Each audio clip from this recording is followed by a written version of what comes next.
Right now, in this very season of your life, something is happening to you that you don't have words for.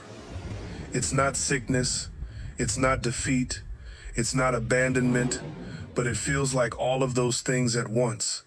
You feel stretched, you feel uncomfortable, you feel like you've outgrown where you are, but you haven't stepped into anything new yet. And if that's you, if you are carrying something right now that feels too big, too heavy, and too long, then hear me when I tell you this. God is increasing your capacity.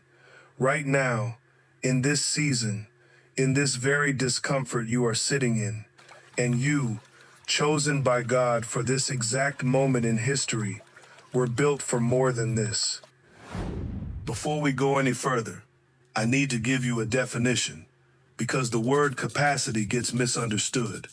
Most people think capacity is about talent, about intelligence, about how hard you work, or how long you've been saved. But when God talks about increasing your capacity, He is talking about something much deeper than any of those things. Your capacity is the size of the container God is able to fill. Think about it this way.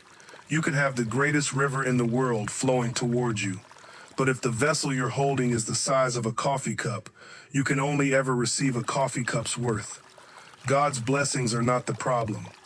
His provision is not delayed. His power is not limited.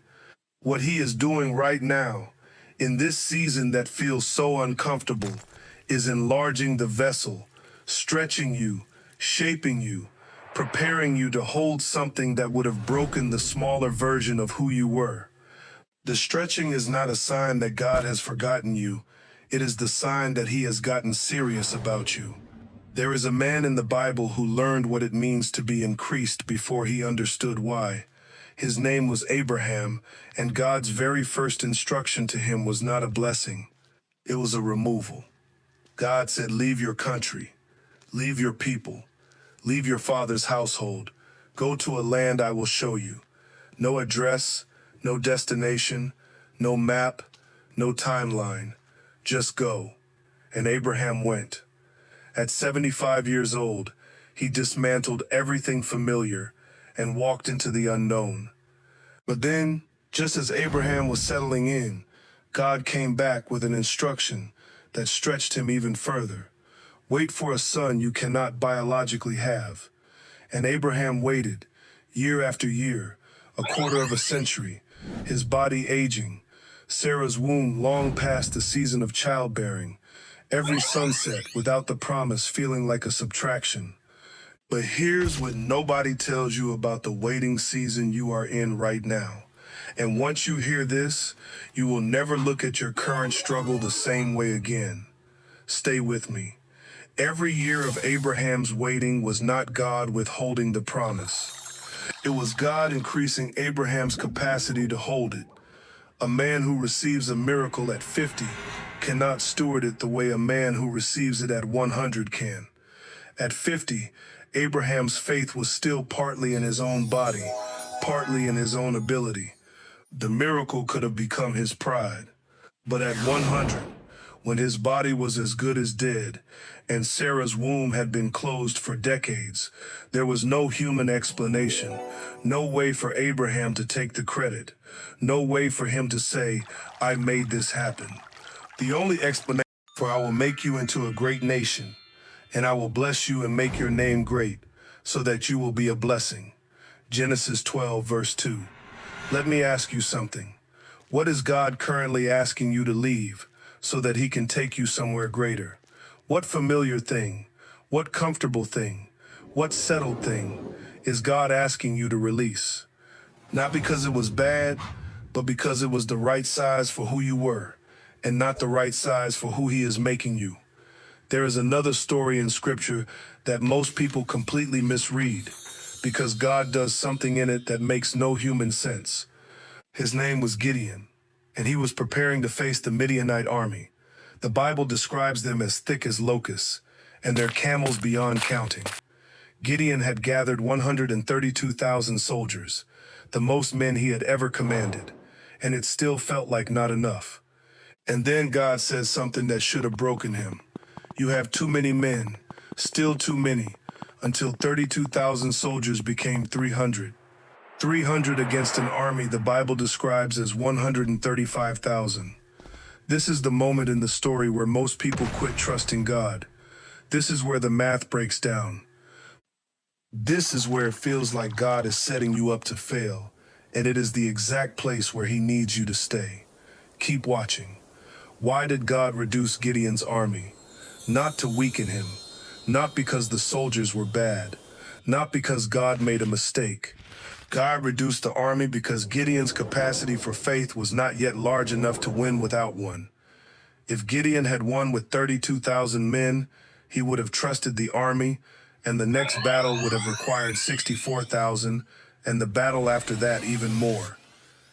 His dependence would have been in numbers, not in God, but 300 men against 135,000. There is only one explanation for how that ends in victory: God. And in that moment, Gideon's capacity for faith in God was permanently enlarged. He would never again calculate his victory by the size of his resources. The Lord said to Gideon, "You have too many men. I cannot deliver Midian into their hands. Or Israel would boast against me, saying, 'My own strength has saved me.'" Judges 7 verse 2. Now, let me ask you this question, and I want you to sit with it. What is God currently reducing in your life? What person has he removed from your circle? What resource has he taken out of your hands? What comfort has he stripped away? Because what God removes is never random. What he takes out of your hand is not punishment. He is clearing room for something he cannot pour into an already full container. Let it go and trust the reduction. There is a woman in the book of 2 Kings whose story has never left me. She was a widow, in debt and about to lose her sons to slavery as payment for what she owed. She went to the prophet Elisha, and Elisha asked her one question: "What do you have in your house?" She said, "Nothing, except a small jar of oil." Elisha told her, "Go, borrow vessels from all your neighbors, empty vessels, and don't ask for just a few." She went. She gathered every container she could find. She brought them into her house. She shut the door, and she began to pour. Stay right here, because what this moment reveals is the answer to the question you have been asking God for months, maybe for years. Change the way you see everything that has happened to you. Did God run out of oil? No, the vessels ran out. The oil did not stop flowing because God's supply was exhausted. The oil stopped because the widow ran out of empty containers to fill. The miracle was not limited by God's ability. It was limited by the number of vessels she had prepared. This is what God is doing in your life right now. He has an overflow of blessing, calling, purpose, and provision already prepared for you. I want you to hear this. The supply has never been the issue. God's ability has never been the issue. You are the vessel, and he is currently making you large enough to hold what he has prepared. The discomfort you feel is not God punishing you. The seasons of waiting, of loss, of stripping, of silence, they were not accidents. They were not mistakes. They were God pressing the walls of your container outward, making room for more than the small version of you could have ever carried. Enlarge the place of your tent. Stretch your tent curtains wide. Do not hold back. Lengthen your cords. Strengthen your stakes, for you will spread out to the right and to the left. Isaiah 54 verses 2 through 3. You were not built for a small life, and God is not preparing you for one. So what do you do right now while God is in the process of enlarging you, while the vessel is still being shaped, and you don't yet feel ready for what's coming? Don't close this video yet. What I'm about to share in the next 2 minutes is the part that makes everything we've discussed actionable. This is where it moves from knowledge into your actual life. One of the reasons this season is so painful is because you keep trying to return to what was familiar. The old relationship, the old way of thinking, the old version of yourself that felt more comfortable, even though it was smaller. But God has already enlarged you beyond that container. You don't fit there anymore. Not because you've gone wrong, but because you've been increased. Stop apologizing for not fitting anymore. Stop mourning spaces that were always too small for your calling. This is the hardest instruction, because sometimes what God needs you to release is not something evil. It is something that was good, but it has reached the limit of what it can carry. Gideon's 31,700 soldiers were not bad men. The widow's small jar was not a bad jar. Abraham's homeland was not a bad place.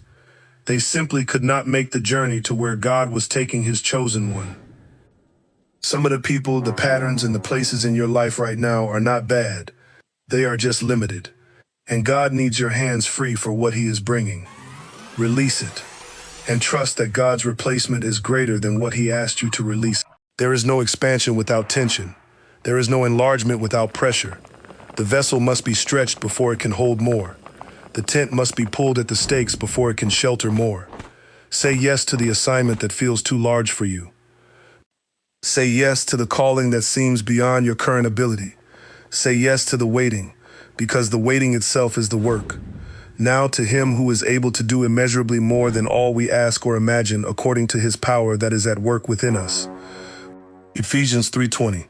The power that is at work within you right now is doing more than you can see, immeasurably more than you have asked for, more than you have prayed for, more than you have dared to believe. Let me bring it home. Abraham was asked to leave everything familiar and became the father of nations. Gideon's army was reduced to 300 men, and they defeated 135,000. The widow ran out of vessels and the oil stopped, but not before every single vessel she had prepared was completely full. In every story, the limiting factor was never God. The limiting factor was always the size of the container. You are in a season of expansion right now. It may feel like loss. It may feel like reduction. It may feel like silence and delay, and doors that won't open. But God is not holding back. He is building forward.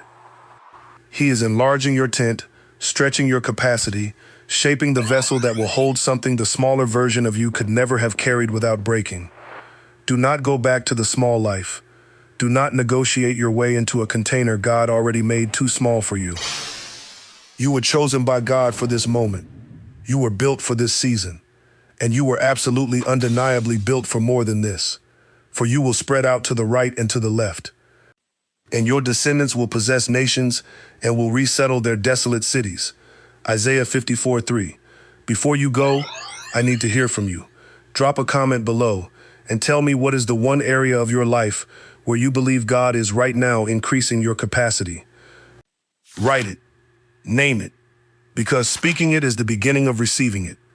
If this video found you at the right moment, this channel goes deeper every single week. Biblical truth brought to life through animation. For every person who is fighting to believe that God is still working, subscribe and turn on the bell. There is more coming. God is increasing your capacity. You were built for more than this. Hold on.